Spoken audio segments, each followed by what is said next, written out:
ஒரு அற்புதமான தமிழ்நாடு வணிக சபை பேரமைப்பு 4 ஆண்டுகள் கோரிக்கையோடு முதல் கட்டமாக 2 கட்டமாக மாற்றியிருக்கிற மாண்புமிகு அமைச்சர் அவர்களுக்கு மனப்பூர்வமான நன்றிகளை பாராட்டுகளை தெரிவித்துக் அமைச்சரோடு தேதி வாங்கப்பட்டு தென்மண்டல ஒருங்கிணைப்பு கூட்டம் சென்னையில் நடைபெற இருக்கிறார். கேரளா, கர்நாடகா, ஆந்திரா, தெலுங்கானா, பாண்டிச்சேரி. அதே போன்றுதான் மாண்புமிகு அமைச்சர் அவர்கள் 4 கட்ட வரிகளை 2 கட்டமாக குறைத்திருக்கிறார்கள். இன்னமும் நமக்கு ஆசை அதிகம். ஆசை இருக்குல்ல? அது இருக்கா இல்லையா? நம்முடைய கோரிக்கை என்பது ஒருமுனை வரி. அதை மாண்புமிகு அமைச்சர் மீண்டும் பாரத பிரதமர் அவர்கள் கட்டாயமாக அமைச்சர்கள் அழைத்து மக்களுக்கு ஒருமுனை வரி கொடுத்துவிடு என்று சொல்வார்கள். கட்டாயமாக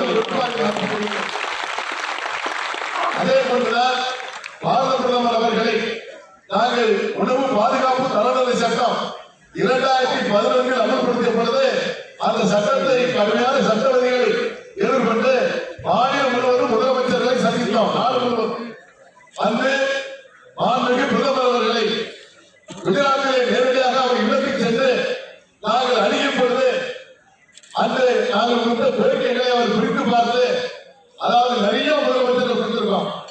தமிழகத்தில் டாக்டர் கலைஞர் அவர்கள் நாம் கொடுத்த மனுக்களை பிரித்து மதித்து பார்த்து கேள்வி கேட்பார். அதன் பிறகு இந்தியாவிலே நான் பார்த்த முதலமைச்சரிலே பாரத பிரதமர் நரேந்திர மோடி அவர்கள் பிரித்து பார்த்து கேள்விகளை கேட்டார்கள். அதுக்கு பதில் நாங்கள் சொன்னோம். அப்போ ஒரே ஒரு கேள்வி மட்டும் அவங்களுக்கு பதில் சொன்னேன். ஐயா, தமிழகத்துல ஞாயிற்றுக்கிழமையான எல்லாருமே ஆட்டு வச்சு நிறைய சாப்பிடுவாங்க. ஐயா, எல்லாருமே அனுப்பிடுவாங்க. அது ஒரு சட்டம் இருக்குயா. என்ன சட்டம் கேட்டாங்க. இந்தியில மொழிபெயர்த்தாங்க. நான் தமிழ்ல சொன்னேன். ஐயா, அந்த ஆடு நோய் இல்லாமல் இருக்கிறதா என்பது மருத்துவ சான்றிதழ் தரணும். ஆனா அதே ஆடு மன உளைச்சல் இல்லாமல் இருக்கான்னு சொல்லணும்னு கேட்டேன். அப்படியே பிரதமர் சிரிச்சுட்டாங்க. இதெல்லாம் சட்ட திருத்தத்தில் மாற்றம் என்று உறுதிட்டு இருக்கிறார். ஆனால் நிறைய சட்டங்கள் இருக்கு. நேரம் இப்ப இல்ல. இப்ப சாதாரணமா பாத்தீங்கன்னா இப்போ மாநில செஞ்சுட்டு இருக்கிறாங்க. கர்ப்பாம்பூச்சிலாம் பாத்தீங்கன்னா உள்ள கடவுள் வந்துச்சு எவ்வளவு அவதாரம் 1000 இருந்து 1 லட்சம் வரை அவதாரம் சட்டம் வரை இருக்கிறது. ஆனா கர்ப்பாம்பூச்சி எங்க வருது? அரசு பயன்பாட்டில் உள்ள சாக்கடை இருந்து உருவாக்கப்பட்டுதான் கர்ப்பாம்பூச்சி வருது. இதெல்லாம் நான் இங்கே சொல்லல, வேற பிரதமருக்கு நேரடியாக சொன்னேன். சொன்ன பிறகு அவர் சொன்னார், இதற்கெல்லாம் ஒரு கமிட்டி அமைக்கப்பட்டு கட்டாயமாக மறுசீராய்வோம் என்று சொன்ன பிறகு அதை தாண்டி ஒன்று சொன்னார். நானும் மணிகண்டான் என் தகப்பனாக ஒரு நம்பிக்கை என்று சொன்னார். உண்மையிலேயே ராமலிங்க மைதானம் டெல்லியில தமிழ்நாடு வணிக பேரமைப்பு சார்பாக 8000 பேர்களை அழைத்துக் கொண்டு டெல்லியில பேரணி ஆர்ப்பாட்டம் ஒரு பெரிய மாநாடு நடத்தோம். அப்போ பாரதிய ஜனதா கட்சியினுடைய தலைவராக ராஜ்நாத் சிங் இருந்தாங்க. அவர்களை அழைத்திருந்தோம். அவங்க வந்திருந்தாங்க மேடையில். காங்கிரஸ் கட்சியினுடைய தலைவர்கள் வந்தாங்க.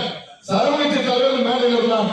அப்ப ராஜ்நாத் சிங் ஐயா சொன்ன, ஐயா, எங்களுடைய பாரத பிரதமராக இவரை நீங்க முன்வரீங்க, நரேந்திர மோடிஜிய முன்வரீங்க.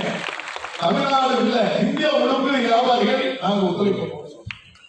ஆனால் பிரதமர் ஆன பிறகு முத்ரா திட்டத்தை கேட்டோம். சாதாரண வியாபாரிகளுக்கு ஒரு வங்கி மூலமாக கடன் தர வேண்டும் என்று சொன்னால் இங்கு குதிரமாக இருக்கிறது என்று சொன்னோம். அப்போ என்ன செய்யலாம் என்று சொல்லி முத்ரா திட்டம் வேண்டும் என்று தமிழ்நாடு வணிக சங்க பேரமைப்பு வலியுறுத்தியது. அதை டெல்லியில முத்ரா திட்டம் அமல்படுத்திய பொழுது உங்களின் சார்பாக எம்மையும் அழைத்து அந்த மேடையில் வைத்துக் கொண்டு பிரதமர் அவர்கள் முத்ரா திட்டம் தொடங்கினார். பல்வேறு திட்டங்களை நாம் அறிமுகப்படுத்திக் கொண்டிருக்கிறார். அதே போன்றுதான் 2017 ஜிஎஸ்டி அமல்படுத்திய பொழுது நாம் கடுமையாக எதிர்த்து போராடியது உண்டு. அந்த போராட்டம் பல கடற்கரை போராடியது உண்டு. ஆனால் தொடர்ந்து மாண்புமிகு மத்திய அமைச்சர் அவரோடு நாம் தொடர்பு வைத்துக் கொண்டு தொடர்ந்து வலியுறுத்திக் கொண்டிருந்தோம். திருச்சியில மாண்புமிகு மத்திய அமைச்சர் அப்போ பைனான்ஸ் மினிஸ்டர் அல்ல, ராணுவத்துறை அமைச்சராக காமர்ஸ் அமைச்சராக இருந்தாங்க. அப்ப இங்க இன்சார்ஜ் போட்டு அவங்களை வைத்து மாநில அமைச்சர் அவர்கள் திருச்சியிலே கூட்டம் நடத்துறாங்க. கூட்டத்தில் எப்படி கூட்டம் சொன்னீங்கன்னா, நீங்க பேச பார்த்துருக்கீங்க, காலசாரமா பேசுவாங்க பாத்தீங்கன்னா. ஆனா ஓடுக்காரங்க வாசக்காரன் நல்லா அதிகமா வேகமா பேசும்போது வேகமா பேசுறேன். நான் கேட்டேன், நான் நிர்வாகிகளை சொன்னேன், நிறைய நிர்வாகிகள் வெளியே போகணும்னு சொன்னேன். வெளியே போகிற பாசத்தை புரியுதா உங்களுக்கு? அதே போலதான் பாசத்தோடு சொன்னார்கள். அதை 2 கட்டங்களாக பிரிக்கப்பட்டு கடந்த தீபாவளி பரிசாக பிரதமர் அறிவித்த பிறகு அதை அறிவித்து தந்தார்கள். அதற்காக தான் இந்த கூட்டத்தை தமிழ்நாடு மலைசீர் பேரமைப்பு நடத்துகிறது. நாமெல்லாம் பாராட்டு நடத்த வெங்கட சூப்பர் சொன்னாங்க. இன்னும் என்ன செய்ய சொன்னாங்க? பாராட்டு நடத்தி ஜிஎஸ்டி அதிகாரிகள் இருப்பாங்க. கேட்க சாமானிய வியாபாரிகள் நாங்க இந்த நாட்டுக்கு முதுகெலும்பா இருக்கிறவங்க. நாங்க வரியை மக்கள் கிட்ட சம்பள பணம் உங்ககிட்ட வாங்காம அரசு ஊழியர்கள் போல் பணியாற்றி கொண்டிருப்பவர்கள் வியாபாரிகள். ஆகவே கட்டாயமாக வியாபாரிகளை போட்டு நீங்க நசுக்க வேண்டாம் தயவு செய்து. அதெல்லாம் குப்பையா இருக்கிறதா நம்மால் என்ன செய்யலாம்? மாநகராட்சி அதிகாரிகள் குப்பையா போட்டு நம்மால் கோடி வச்சுக்கிட்டு என்ன செய்யலாம்? குப்பையும் பிளாஸ்டிக் பெருக்கி அதை பொருளா சேர்க்கிறான். அவர்களுக்கு எல்லாம் கட்டாயமாக அந்த சிறு சிறு வியாபாரிகள் எல்லாம் ரொம்ப ஹேப்பியா இருக்கும். அதே போன்றுதான் இந்த வரி விதிப்பு என்பது கட்டாயம் வேணும். நாட்டுக்கு வளம் பெற வேண்டும். ஆனால் அரசு துறை அதிகாரிகளே, உங்களுக்கு எல்லாம் நல்லா தெரியும். ஒரு வாகனத்தை மாற்றிடுவீங்க. வாகனத்துல நீ பணமா கொண்டு ஜிஎஸ்டி கிடையாது.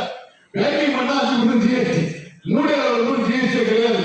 ஆனா அதே அதிகாரிகள் மறைச்சு வச்சுக்கிறாங்க.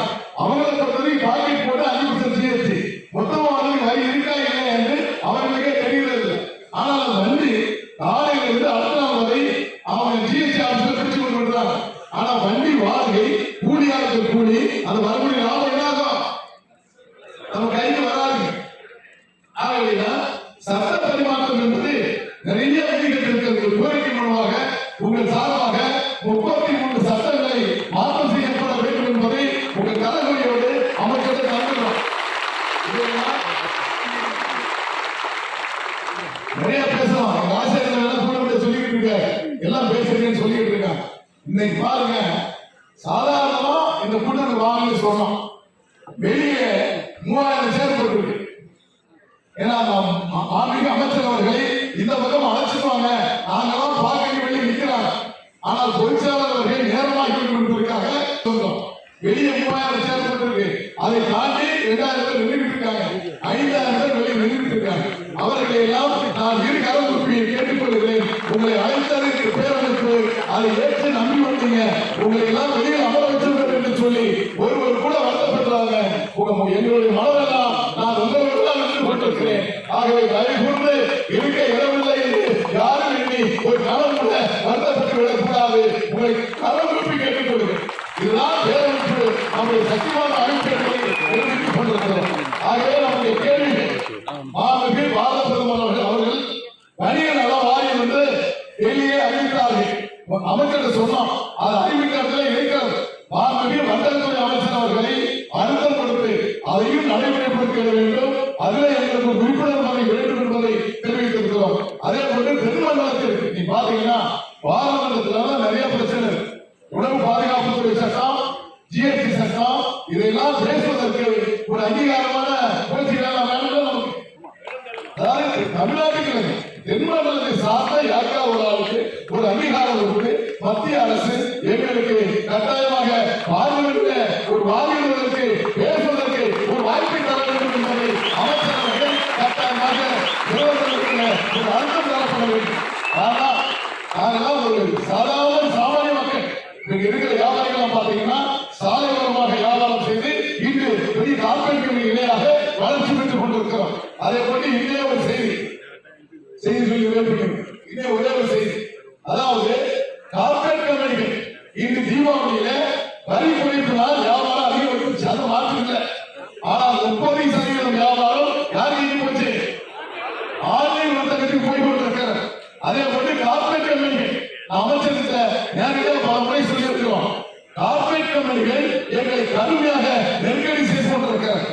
அதற்கு பாரத பிரதமர் அவர்கள் கவனத்தில் எடுத்து சென்று கட்டாயமாக ஆன்லைன் வர்த்தகத்திற்கும் கார்பரேட் கம்பெனிகளுக்கும் ஒரு சட்ட விதிகளை அமல்படுத்தி சாமானிய மனிதர்களை பாதுகாக்கப்பட வேண்டும். லட்சம் மக்கள் கோடான கோடி மனிதர்கள் உங்களுக்காக அதை எதிர்பார்த்துக் கொண்டிருக்கிறோம். தமிழகத்தில் மாண்புமிகு முதலமைச்சர் இருக்கிறோம், அர்த்தம் கொடுத்துக் கொண்டிருக்கிறோம். மத்திய அரசு மாநில அரசுகள் இணைந்து கொண்டு வியாபாரிகளை பாதுகாக்கவில்லை என்று சொன்னால் சாமானிய மனிதர்கள் கொலை செய்யப்படுவார்கள், சாமானிய மனிதர்கள் காணாமல் போய்விடுவார்கள். இது பாதுகாக்கக்கூடிய பொறுப்பு மரியாதைக்குரிய அமைச்சர் கையில் இருக்கிறது. இதை உறுதி செய்து பாரதம் கவனத்துக்கு சென்று செய்து தர வேண்டும் என்பதை கேட்டு இப்படி ஒரு கூட்டத்தை நடத்திட வேண்டும்.